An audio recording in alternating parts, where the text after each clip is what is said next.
Retour sur le plateau de TV Finance et avant de retrouver Benoît Fernandez-Riou pour aborder le Forex, cette toute dernière information qui va le concerner lui aussi, puisque nous allons faire une spéciale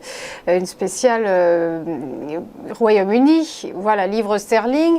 Ce tweet du ministre des Finances britannique qui annonce qu'il annonce que le gouvernement va revenir sur la baisse d'impôt annoncée, la baisse d'impôt sur le revenu pour les plus riches. Il annonce ceci dans un tweet. Il annonce que nous n'allons pas poursuivre cette baisse d'impôts et il ajoute « Nous comprenons, nous avons échoué ». Voilà qui va sans doute faire réagir Benoît Fernandez-Riou. Bonjour. Oui, bonjour. Vous êtes consultant. Effectivement. Voilà, vous êtes consultant et spécialiste du Forex et on le disait, une spéciale livre sterling, parce qu'évidemment, on l'a vu, hein, la monnaie britannique a été secouée la semaine dernière et nombre d'institutions se sont retrouvées à son chevet. On va donc commencer par le câble. Oui, effectivement. Qu'est-ce qui s'est passé en fait le 23 septembre dernier? Liz Truss, nouvelle fraîchement arrivée, nouvelle première ministre du Royaume-Uni, annonce un plan drastique de réduction de la pression fiscale au Royaume-Uni. Et 200 milliards, c'est vraiment quelque chose qui a choqué le marché.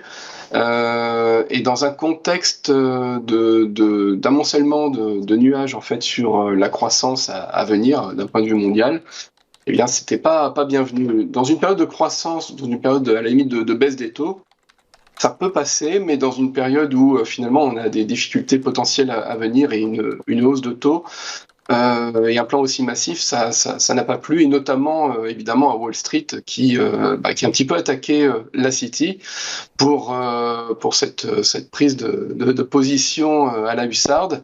Et donc on a eu une attaque en règle sur le GBP. Pourquoi? Parce que du coup le marché s'est dit s'ils réduisent drastiquement cette pression fiscale, ça veut dire qu'ils vont devoir emprunter sur les marchés. Et à ce moment-là, ça a fait monter tous les taux UK de 1 voire 2 points, et non, on ne parle pas de points de base, mais véritablement de points en quelques jours. Et donc là, depuis toute la semaine dernière, on a eu un feuilleton comme ça de baisse de la livre sterling. Suite en effet secondaire en fait, suite à cette attaque du marché sur la dette UK.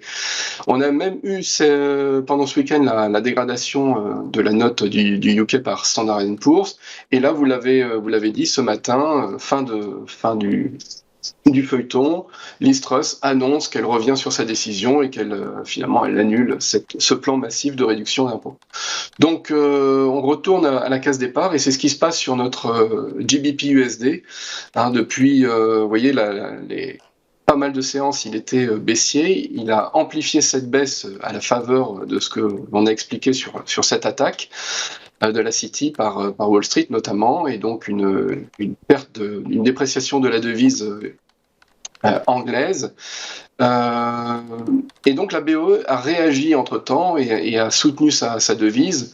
La City s'est réveillée en quelque part et ça a fait remonter les cours. Là, on est dans une phase haussière, une dynamique haussière depuis quelques séances, depuis la fin de la semaine dernière, pour tenter de contrer finalement cette baisse drastique de la livre sterling.